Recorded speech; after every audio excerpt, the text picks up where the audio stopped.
Hello, beautiful, wealthy women. So I have a very, very important interview today.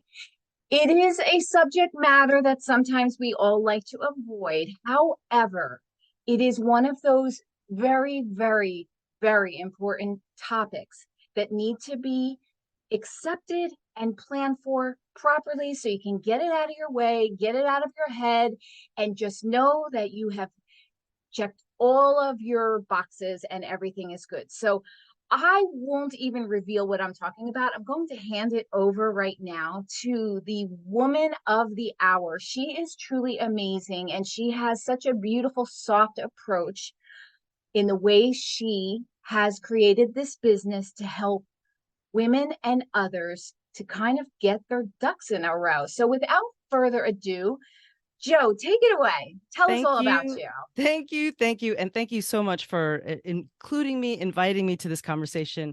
My name is JO Welch, and I'm known as the beneficiary's best friend. I know I'm just like you, right? I'm so busy. I'm overwhelmed. We're wealthy women, so that means that we're in some stage of creating our business, whether it's starting, idea, creation, pulling in coaches, or even you might be already at the point where you're making a lot of money. And we're trying to stretch the dollar. We're trying to make the minutes that we have in the day stretch even further. And here's the big question. So when you're listening to this, I need you to put in the chat, do you have your will? Yes or no? I know it's such a hard thing. I know that for some people, maybe you even had a heart palpitation or like, oh my gosh, I've been working on that. Or my partner, my spouse, my family member has been saying, let's get this going. Or maybe it's you who's driving this conversation at home, right? Right. You have little kids or even grown kids.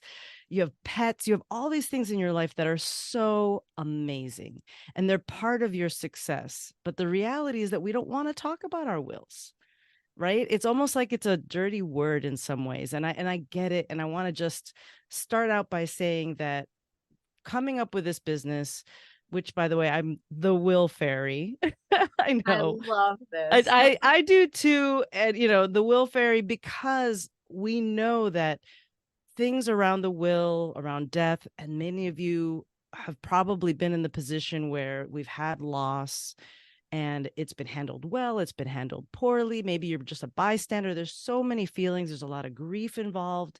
And when we think of all these aspects, as well as what's portrayed on movies, right, and books, that a will is for somebody who is Batman, fundamentally, right? You need to be Batman or somebody who's going to go to a big office somewhere with this all dark wood and there's some guy behind a desk. I am with you. I get it. So the reason I came up with a will fairy is that I wanted to shift that, because the reality is that we need to talk about it. And at its core, it's just about creating a plan. So I've spoken to thousands of people. I love people. So it's likely it's in the thousands for years about all the different things around being an entrepreneur, small business. I'm also Latina. I'm a woman. There's so many things that we're always pushing that boulder uphill. And what I realized is that very often we say similar things. It's too expensive, which totally I get. I have no idea how to get started, right? So as we know in business world, a confused mind does nothing, right? We know Mhm. that. But also, I think, and this is what I have found, is that we're not looking at our value. If I were to ask you how much you're worth per hour, per minute, very often what we find is that people push that away, especially in that wealthy woman. We have to get to that wealthy woman mindset where we say, my time is valuable and therefore I'm going to outsource. I'm going to this, I'm going to that. And it's again, Sisyphus pushing that boulder uphill, because we have to get there to then start to understand our value. And so that's where I come from. I come from value centered, heart centered.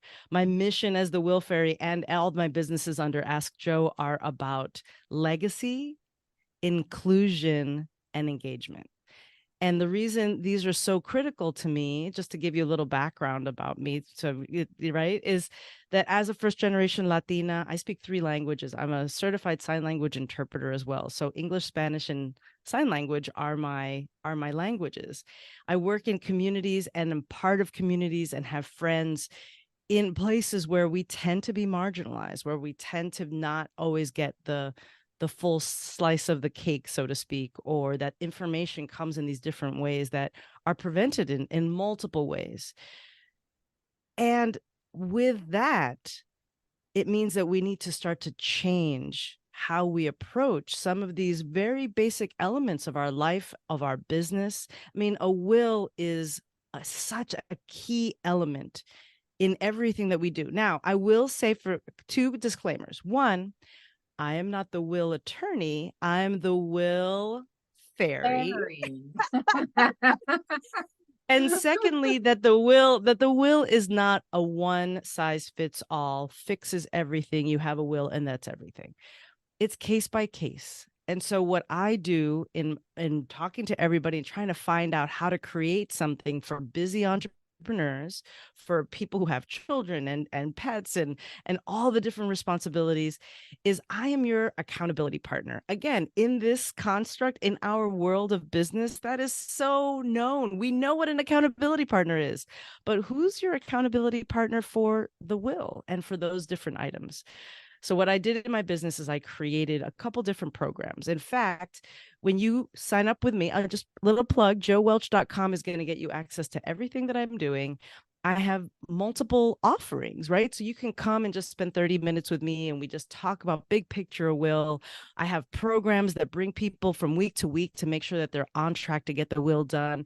We can do one-on-one. So there's so many different ways, because how we show up for this, it may vary based on your situation. And I also want to identify those of us who might be in my generation. I'm a Gen Xer, right? So I'm 53. I have no trouble saying that out loud. Be proud. As I saw somebody saying level 53 instead of age, you go, I'm at level 53, Oh, I love which I like, that. right? It's just a And different let's frame. keep up leveling, Right? right? You want to up Yeah, all level. the way. Exactly.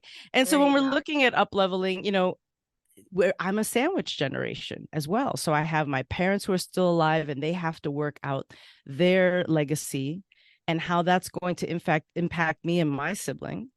And then I also have an adult child in college. And what is, so there's a lot of legacy going on.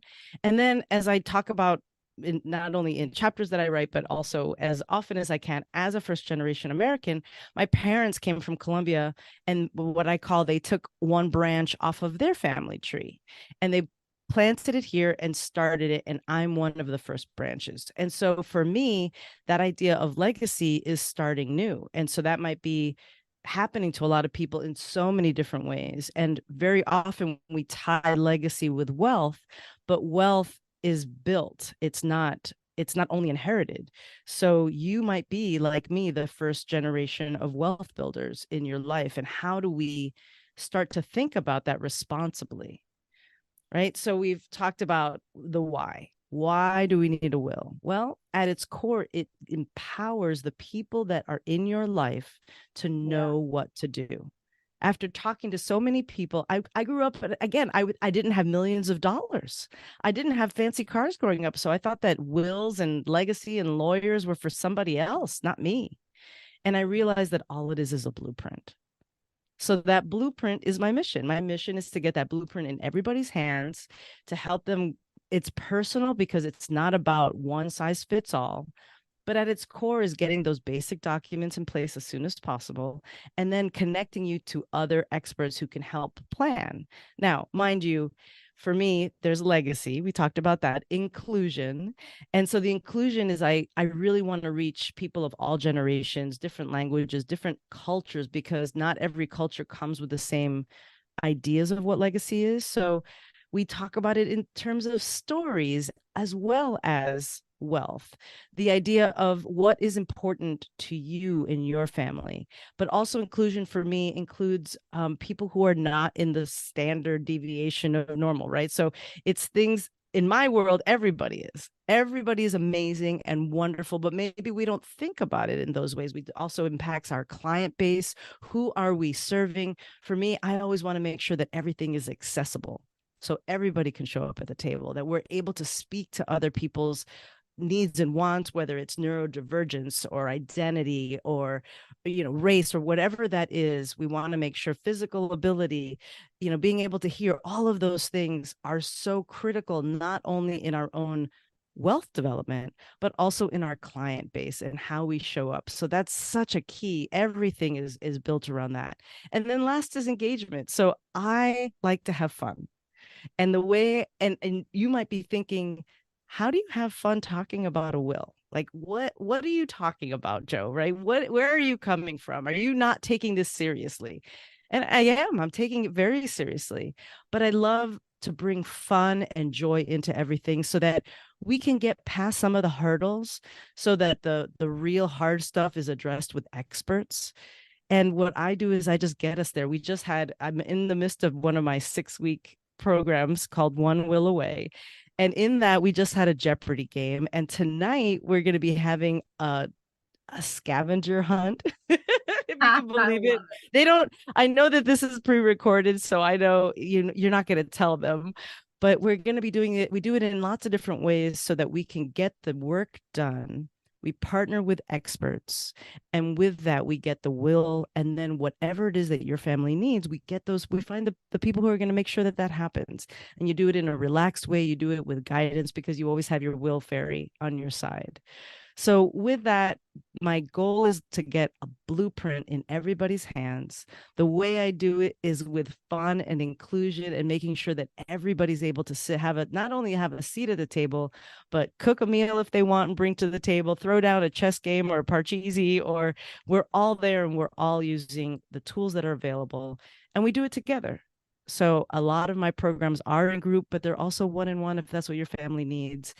And we just make sure that this next generation is making sure that they have those underpinnings set, ready to go, and done in a way that it's not looked at as a end of life document, but instead as a success inventory, because that a will is a living document. It's about where you are at any time in your life, and taking note of those successes, and making sure that each of those successes, your business, your family, your children, your properties, anything you have, whether it's wealth, tangible, or even spiritual, legacy in terms of photos, you know, things that are happening, that maybe jewelry or even just memories are being able to be moved on from one generation to the next. And then just to kind of wrap it up, I do have a wonderful summit that's coming up in November. And so by joining me here at joewelch.com, it's going to lead you. You're going to get all the access. We have free tickets for that summit. It's based on a book that I'm writing right now called Who Gets Your Cheese. The title is still in the works, so it's right now temporarily the Who Gets Your Cheese Summit. And again, it's just bringing us all through the generations and through different aspects of that kind of planning. And I'm looking for speakers still, and I'm looking for folks who bring engagement and a different point of view into our lives, so that it's not the same old, you're in a room reading a will. Maybe you're having a celebration of life. Maybe you're choosing different things that are more your personality, that have a little more spark, and that we are just redefining how we think of our lives all the way to the end and beyond. Well, like I said, wealthy women, this is a hot, tough subject, but so well done by Mrs. Welch. JO Welch, I'm sorry. She is just amazing with the way that she's making this so comfortable, so relaxed. And you have to think about it this way. We're all on this journey to being a wealthy woman. And I believe that means everything from money to how you take good care of yourself, to your family, the way you eat and take care of your body. We have to pay our taxes. We need our insurances. We need our business automations. We put everything in place and foundational pieces together. And we run away from this very important topic, many of us. And I just want you to now understand it's just one more part of the piece of the puzzle of you organizing your life and getting it all in check. You don't have to put all the big emotions into it. Just look at it like, okay, it's like a yearly checkup, but this time you just have to, do it once, get it done.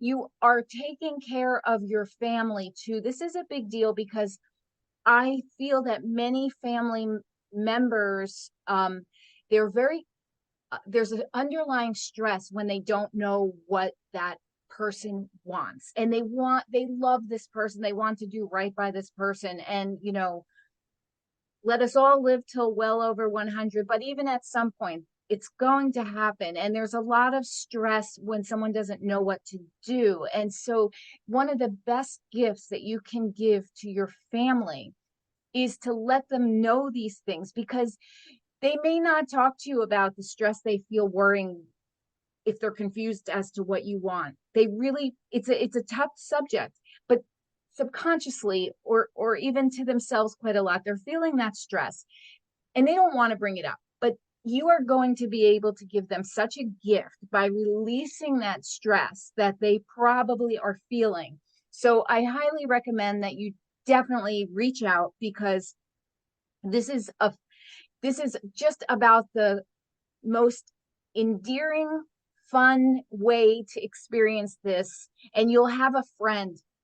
Joe's a friend. She's going to help you. And, it's going to be a lot easier than you think. And she's going to make it beautiful, customized experience for you. So please reach out to her. So thank you, Joe, because this really, and I love everything else that you had to say about all the other things with the inclusion and engagement and all of the things, because it all matters. And you really brought me a tear in my eye when you said about your family and the branch, and you planted the branch as the first generation. I mean, that is a beautiful way to look at it. I mean, that is just beautiful. And the vision on that, the story behind that, it's just very moving. So I love everything about what you're doing. It Thank you. really is just such important work, and how you can help so many people. So, Yeah. okay, so now let's move into the success questions, because this is such a cool business that you created, and I know you do a lot of other things as well. And so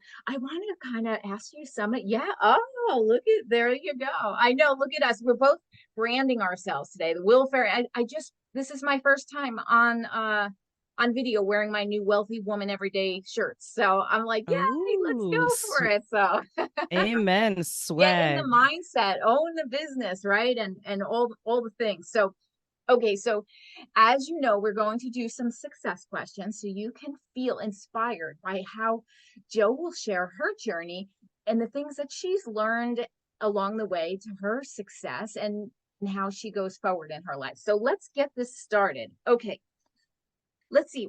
I always like to ask this question because there's a lot of women out there that are just starting their businesses, or, considering it, or, you know, I would like to know why you started your business. How did it empower you? And why would you encourage other women to just go for their business streams as a form of empowerment and self-love and Oh, self-discovery? that is such a great question. And I know I'm speaking to a lot of people out there who feel that perhaps they see the world in a different way. Like, are you out there and you're like, I don't know, I feel like I could come up with a better solution. So there's that, right? There's one of those drives. The other is there's something about the 9 to 5 job and working for someone else that just feels very disempowering. And we have to remember, and I think this is sometimes we forget this, that when we are working for a job, a job 9 to 5, we are working for another person's vision. And I'm not saying that that's a bad thing. It's just that when we're thinking about it in terms of what makes us happy and where our joy is and where our frustrations are, I think that the assumption that a job is going to answer a lot of those questions, no one's talking about what the other choices are. And I will say that entrepreneurship is risk. That's the fundamental meaning, right? The definition is that we are taking a different risk. But we need to normalize that, because we've seen in the pandemic that more people, when the whole world was put on pause, were willing to start to venture out on some of those risks. So for me, my I've always been a bartender. I'm a hustler, right? I've been a bartender. I worked at Burger King. So I want to shout out to any of my, like that's one of those early questions, which was it Burger King or McDonald's? I know that there's some others there, but like I was a Burger King kid. I started in those ways and I had a lot of fun. I became a bartender. That's a lot of where I got a lot of my agency as well. I was a late bloomer trying to figure out my world, but I had a hard time understanding money and I had a hard time having a good positive money mindset. Like I said, I'm 53. It's only in the pandemic in 50, when I turned 50, that I started to really embrace what money means and what it doesn't mean. And that's a Mm, long life to live, yeah. feeling broke, feeling poor, feeling like I don't deserve wealth.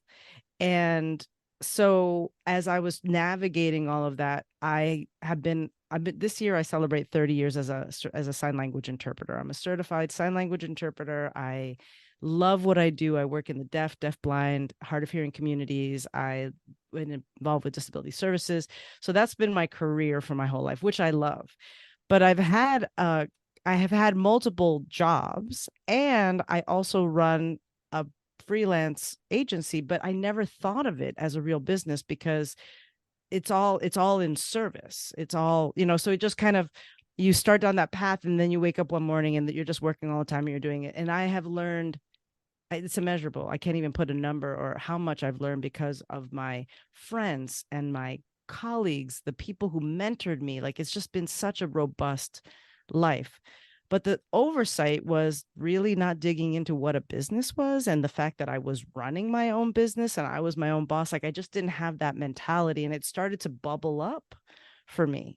So those early days, maybe that's happening to you, is like I started bubbling up wanting to do some other things and I didn't know how to get there. And so again, the journey for me really starts at 50 where I made some decisions. I was, my family we had gone through some loss and some health issues. We were in the middle of now this pandemic and I really leaned into it. And that's where the Will Fairy became the Will Fairy. Like this is the business that I want to move forward. And I started putting my heart, my head, my time behind it. And I'll tell you, it's been a journey. It's been the empowerment piece vacillates because you're unless you have wealth already established, we're doing it on, like I said, stretching that dollar. So I'm doing everything myself. I do much more. I do so much more that will, let's have an appointment. You can learn more about all the other ways that I show up in the world.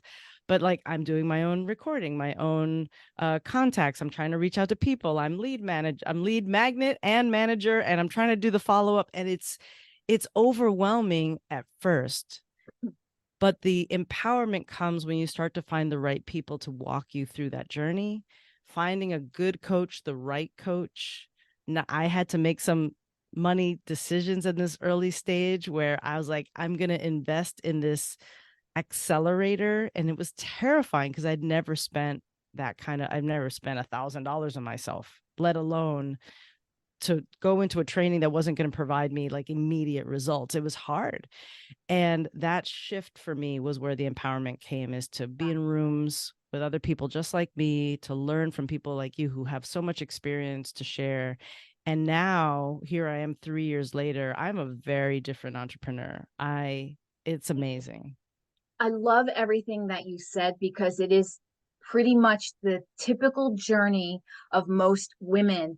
And we have to give ourselves a little bit of patience because this conversation around money and women's empowerment is fairly new, and it's only now becoming really robust where we look at other women as collaborators rather than competitors. So the whole field has changed to become very inclusive, where we're helping each other instead. We have had to unlearn so many different money blocks that we're still learning. And I love what you also said, because when you're starting to build your business outside of, if you come from money and had some funding, we typically do this the same way. We finally decide to stop making it a hobby and take it really seriously, which means we have to take ourselves seriously, which is shocking because all of a sudden that means we must value ourselves and up level our thinking. And this starts the whole chain reaction. And then we do, and we learn and we grow and we feel overwhelmed. I can tell you this is one of the main things that will happen. And then, like you said, you start to focus on what you do really well, and then you try and delegate or outsource what you can do until, and you might not be able to do that for and a that while. costs money. Right, exactly. You might not be able to do it for a while, but that's okay. So you do the best that you can with what you have until you can do better. And then along the way you start, and it is really one of the best educations in the world is starting your own business, because you will realize, and there's so many different things you don't know about that then you figure it out, and then you have to, tinker with until you finally arrive, and it just kind of never ends. You always think you're It going to arrive, but honestly, you're just going to get better and better. Exactly. And I can't express, I've always had mentorship in my life. So as a sign language interpreter, as a woman of color, I've been, my world existed in being a Latina in the sign language interpreter world, which meant a lot of DEI, a lot of diversity, equity, inclusion, and thinking about how to bring representation forward. So the blessings with that is also that a lot of, people of color are also community based, very collectivist culture. Yeah. And so that mentorship comes, you see it more, right? People are guiding us down, but we don't call it necessarily a mentor. It just is someone looking out for you. But to see for me to enter into the business world and to see more of that, um now, and having other labels like accountability partner, I cannot stress enough how important it is for you to have all the different support models. They're not just not one size fits all, but do you have a coach, a cheerleader? Do you have a colleague that's in the same place as you for accountability and like pushing each other forward? So just even looking at that as my business was a big shift for me. It was a big shift. And you know what? It's hard. And here's an even harder piece is that not everybody's ready for your journey. Not Yeah. everybody is looking in the same direction you are. I heard this amazing quote. I was watching Oprah interview Michelle Obama, and when I heard this statement about this, I had to sit down. Oprah asks her if everybody in her world made it to the next level when she went to the White House, and the frame was, some people just didn't have the oxygen for the climb. And Mm. I felt like it wasn't, and this is one of the, I have a couple other projects that I'm working on. One is a New York Times bestseller tracked collaborative book called Fueled by Caffeine and Lipstick. And my chapter is about that, is about, it's not that people are not good or that they're not quality or that your friends are not friends. But when we start on this journey, especially an entrepreneurial journey, some people don't have the oxygen to make the climb, meaning that we have to redefine not only ourselves, but our relationships. And that's not an easy task. It's No, really it's so true. challenging because we feel like we're letting people down. And you know what I mean? And we feel like when someone doesn't understand us, we don't look at it as, oh, we're having a difference of communication, especially someone who's been in our lives for a long time or who really know a lot of the nooks and crannies. But instead, it feels like we're somehow not being true to ourselves when what we're doing is growing and we start to develop new circles. And you need to, and this is very important that you bring this up because it happens. In fact, you can almost count on it. If you're just starting your business or just beginning it, you might have noticed you might have one or two friends or family members that are your cheerleaders, but be prepared. The majority will not understand what you're doing. And that's okay. You have to stop making them your audience. And basically, you find an audience that relates. And this is why it's so important to hang out in women business circles, whether they're free or paid, it doesn't matter. And even if you don't have time or you can't do that, go on YouTube and watch some of the entrepreneurs that are already doing some successful things and just stay in the game, be inspired. You are in your own lane. You're a maverick, you're a rebel, you're all the things. You're special. You're not everybody's cup of tea, and you have to toughen up a little bit and accept that you're not doing anything wrong. You're just doing something different. The same way that they're not doing what you're doing and you're not judging them for potentially, let's say, having a 9 to 5. You're all for them. That's great for you. Good for you. Glad to hear it. Well, they may not be your cheerleader, but that's okay. That doesn't mean you're doing anything wrong. You have to find your soul's happiness and you have to follow it. because this is your life experience and you owe it to yourself. You have to value yourself enough, And and and I wanted yeah, just to add that, like, there's a couple of different statements that are very common in this space. One is you are the average, you're the sum average of the people, the five people around you. yeah, And so that's one aspect of it, which is that if you are looking to succeed, if you're looking forward, then you need to start to be around people who are ahead of you so that you can continue to see what's ahead.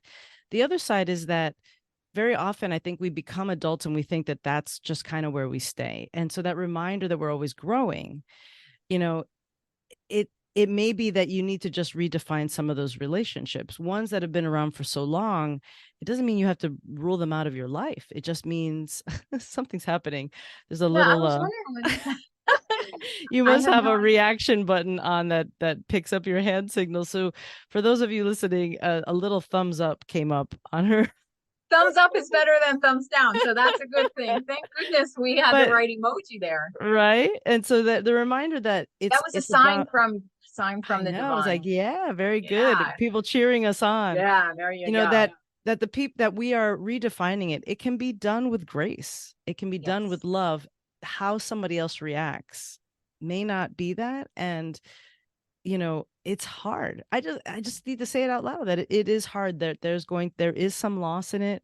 But the Yeah. other side is that if you're finding where you belong and the people around you Yes. looking in the same direction, there is a magic there that is Yes. is unbelievable. And Unbelievable. it's so true. And you need that. So if you are currently waiting for your family members and friends to be your cheerleading section and they're not, and you're starting to feel the sadness of that loss, you have to be proactive and go find your groups because that's not a nice place to stay. And so value yourself enough and go get people that get you. There's plenty. You will have more than you know what to do with the people. So I And wanted to move I just on want to to say, as the fairy, come along with me. If you are looking for people, I love networking and I'll help yeah, you. I'll help you along. You can just, absolutely. you don't need to So have you don't have to do a will. You can just come. I'll share with just you all hang my out, networking do stuff. karaoke or something, right? Absolutely. Absolutely.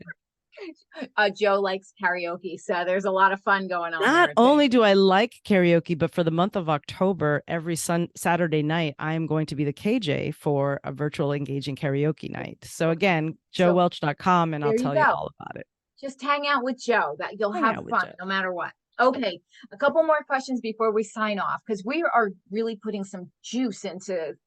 We may not be doing quantity, but we're doing quality here. So let's go with the next one. What practices do you suggest for getting in touch with your soul's purpose if someone is maybe a little confused? They know there's something more for them. What is your process when you just feel a little like you need to know more? How do you go about that? For me, this speaks to I do a lot of things. And so I'm going to speak to those of you who do so many things. You have a ton of ideas. You're feeling like you don't have direction, but you do, right? In different times, you're directed towards here and towards there. And the thing that I learned in 2020, I became a part of an accelerator with a woman named Denise Solar Cox, who does movie about being Enya, being a first generation Latina. And so my first experience in coaching at this level was a room full of people just like me, which was amazing. And I was able to just hear things in different ways. I felt the camaraderie. But one of the pieces that really stuck was I need to pick one vehicle. Now, it doesn't mean that I'm not all the things. I am still all the things, but I chose the Will Fairy to move forward so that I could learn all the steps from beginning to fruition.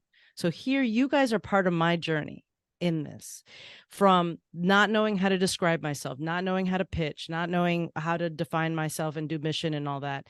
And the practice I used was to start to look at one thing and Mhm. really follow through and start to define it. So I want to bring everything else in. You're even hearing me in this conversation. I'm holding some stuff back because you know what? If you want to get to know me, we're going to put time on the schedule. Let's have that conversation. But the being able to focus everywhere I show up, I'm the Will Fairy. I'm the Will Fairy. I'm the Will Fairy. I'm the beneficiary's best friend. This is my focus. Allowed me in the last 3 years to get to what is it that I'm doing here.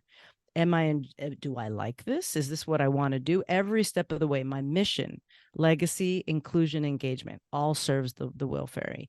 The audience that I'm talking to is women entrepreneurs in general, small businesses, but also marginalized people who feel marginalized in the larger community. I'm speaking to the person who has a lot of ideas. I'm speaking to maybe someone who's trans or who has a different identity or neurodivergent, or I'm speaking to that because that's my passion, my life, the world around me. And I know, I understand and listen in that space. And so starting to look at audience, mission, vision, drive, all of those things through one lens then Mhm. can impact the fact that I'm a virtual, certified a certified virtual producer, for example, which is one of my skill sets, but also another task that I do. And now I can talk to vision, mission, audience, right? I know how to apply that instead of doing it in little bits on all the different things. And I never, like, really never getting to a finish line. So the practice Okay. was to get on one vehicle.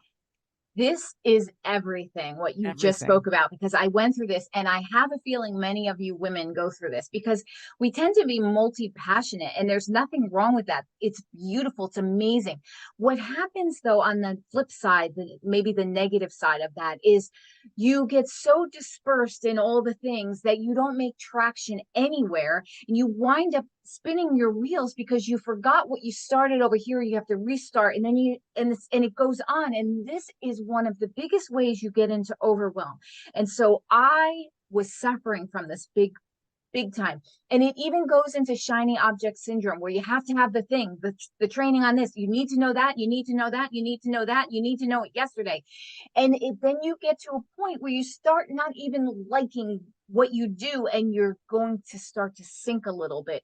If you're experiencing this or have experienced it, it's common.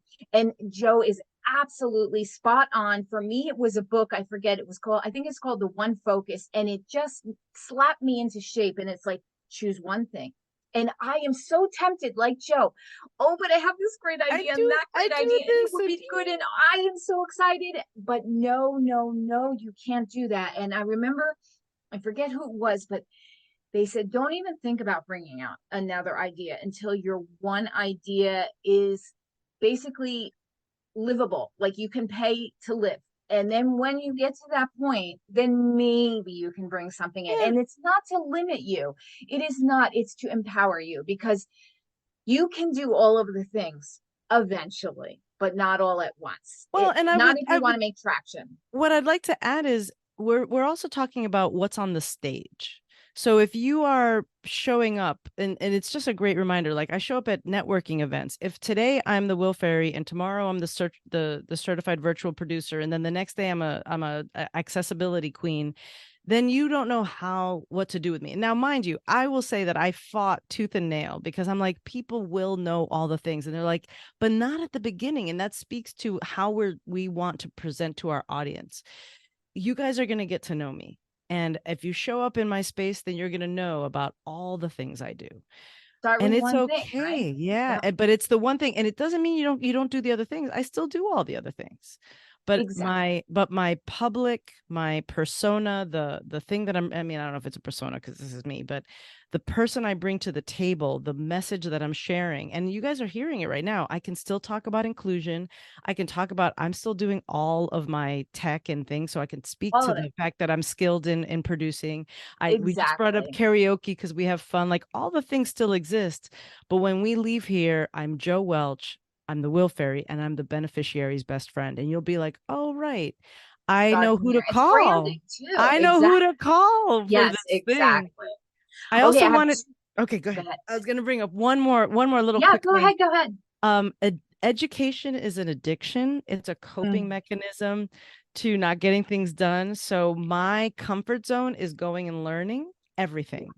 And so I'm just going to give you a heads up from one education addict to another that at a certain point, you need to go from learning to doing. And so I just needed to put that nugget in Yes, there. no, and I love that you also said that, because I I used to be that way. I still love learning and I still do it. But the thing is so right, because what happens is you feel, I mean, it's very important to learn and you have to learn the things. However, you can be hiding behind that. It's a very easy thing to hide behind because it seems like you're being productive. You learn something new, you get the endorphin rush, you're proud of yourself, you checked off the box. But at the end of the day, having some new knowledge doesn't pay the rent or the mortgage, right? So at some point, you have to stop making your business a hobby and turn it into a business the same way that, if you had a job, you had a salary, you have to have a salary for yourself. You have to turn it into a real business and respect it It's as such. hard. It's so hard. It's hard, but it's also hard to work for another person for the rest of your life and build I their dream completely and agree. not your own. So no matter A what, hundred but it percent. is important. Own it that it's not going to be like skipping through fields every day. Some days will be like that when you're inspired, and some days will be like, oh God, I have to do this today, but I have to get it done. It is what it is. You get to be your own boss and maybe work in your pajamas. So there's a trade-off to everything. So anyway, I love this. So two more questions. We'll do them a little bit in a speed round so we can get to the juicy stuff. So I wanted to ask you, I'm all about like wealthy woman every day. So treating yourself, it's about money, sure, but it's also about little things like serving your coffee in your favorite cup or buying yourself flowers for your desk or noticing the sunsets or the sunrises, whatever it is. There's wealthy woman activities that we should always be doing every day because it builds up our muscle to basically be valuing ourselves and be open to receiving more also in the form of money. So I always like to ask, how do you practice being a wealthy woman every day? Like what morning routine or habits that are consistently done every single day that you do? Thank you. One is, and you guys have probably heard a million of these, and you have the journals, and there's all about affirmations and gratitude. And bringing that into my life was a game changer. As a sign language interpreter, so in that career life, language is everything. And we know, and if you don't know, I'm telling you now, language defines things, how we talk to ourselves. So very often we have no trouble telling ourselves what a terrible human we are. We're not worthy, we're not valuable. Look at this thing I did. That comes easily, right? We do it to ourselves all the time. You might be doing it to yourself right now. And I'm going to tell you that you are now my friend, and my friends are not allowed to be talked to that way. And so we need to start to Love it. shift, right? Yes. You cannot talk to my friend that way. We need to start to shift and say things that even the fake it till you make it is a little strong, Yeah. but the inherent meaning behind that. We are telling ourselves who we're going to be. We're walking the walk. So I'm going to show you something that I have here that is one of mine I love it. Love that it. I look at every day. I'm a millionaire. I'm going to tell you right now, I'm not. Today, I'm not, but I am because I'm on that journey to millionaire. So I am a millionaire. I'm just at the early stages of millionaire. There you go. Amen. I and love and it. and and it's gonna feel wrong. It's gonna feel fake, but we will happily ride on ourselves and talk dirt about our own selves to our in our own minds, and we have no trouble doing that. So I'm going to say, whatever the level of intensity you have about how you're not a good person, you have to start to match about the things that you are. I'm a Yeah, good and person. it I becomes love familiar myself. then. Yes, exactly. It, And it should be kind of like uncomfortable or feeling like unusual at first, but it's a habit. And it's the more and more you say it, the more your mind starts to receive it and accept it until eventually you become it. So I love that. And I also like what you said, you're my friend, don't talk to my friends that way. But I used to do this thing also like I would tell myself or someone else that was being hard on themselves, if you were your own child, would you talk to your child this way so and you harshly or with and you such bring up a judgment? No, you you bring wouldn't. up a great point.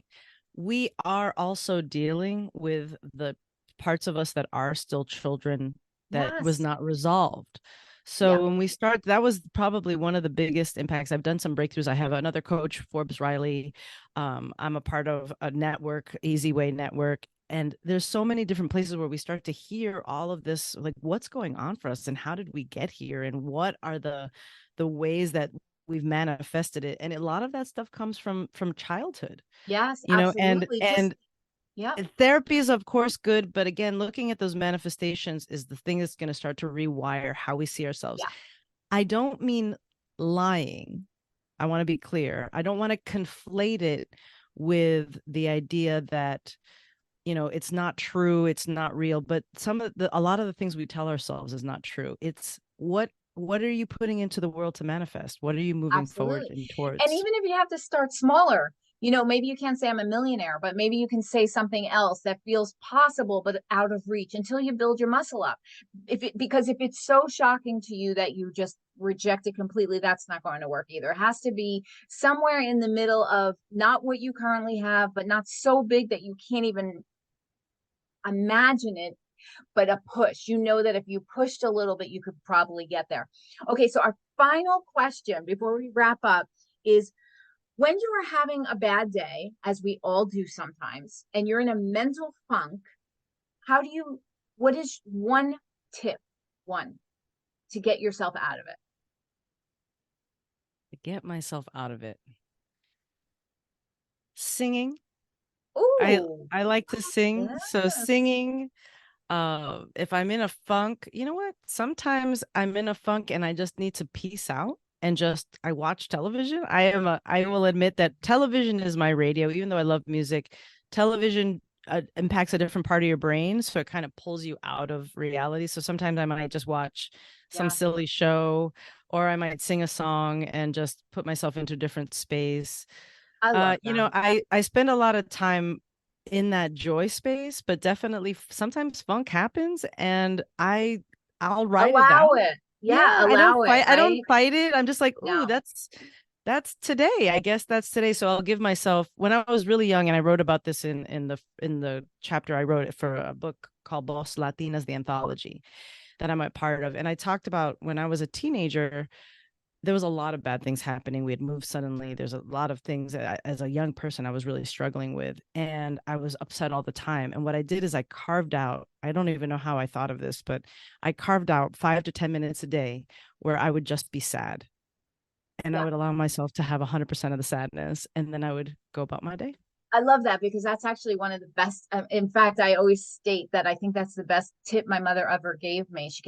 She gives me a lot of great tips, but one thing she said to me is, when you're in a bad mood, get 10 minutes to cry and then snap out of it. And I love that because it allows you to acknowledge your pain, experience it, but not dwell in it and get stuck like it's a quicksand, because you have things to do. There's bigger pictures and lots to be grateful for. So, okay, Joe, one more time, tell them, we see it on the screen, but for those listening on the podcast, can you let everybody know what your website is, spell it out, and they can go find you if they are listening to the audio right now? I will. I just want one note of, there are people out there with depression, and I want to acknowledge that we know that not everything is time out and come back into Yes, it. So absolutely. please look for expert help, find people who love you where you are, and understand that even if that is something that's going on for you, you can still be successful. It's just going to be in your way. Yeah. So follow what you need to do in the best ways to keep up with your mental health and to Yes, be able to that's be absolutely. I'm glad that absolutely, you mentioned that because of we're course, speaking in a very, superficial question there about when you're having a bad absolutely, day. But this was, of course, if you're really needing help, please reach out. Absolutely. And 100%. it'll So it'll my name is, so just to come back to the question and to wrap this up, my name is JO Welch. I'm known as the beneficiary's best friend. If you want to find me, come to JOWELCH.com. That's Joe. And just by the way, it's my sign name in sign language, JO Welch, WELCH.com. There you're going to find out about all my events, everything that I'm doing, from fun to play to programs and so much more, because I have a very robust life and I love bringing people along with me. So I hope that you carve out some time and come and have some fun with me. I love it. Okay, well, thank you so much, Joe. I knew this was going to be a beautiful interview, really beautiful, because we really went a little bit deeper into less questions, but really these are very important things that we discussed, because I know that almost every single business woman experiences it, all the things we talked about. And now she knows she's not alone. She's not nuts. It's not crazy, that we all have gone through it, and there's a way to do things, and just keep going for your dreams. So anyway, thank you so much, Joe. And It's to been all of such a you, well, pleasure. I love it. To all you wealthy women out there, now remember, there's many parts to wealth, and you want to make sure that you get all of your ducks in a row, all the things. So reach out to Joe for what we spoke about today, or all the other things, or just to have some karaoke fun if that's what you desire, just to Woo connect. woo. So thank you so much. Until next Wednesday, I will bring you another success interview. Remember to stay inspired and go for your dreams. You will get there, and enjoy the process, and give yourself a pat on the back for all that you have done properly, and that you will continue to do. And see you next time. And thanks for joining. Bye for now.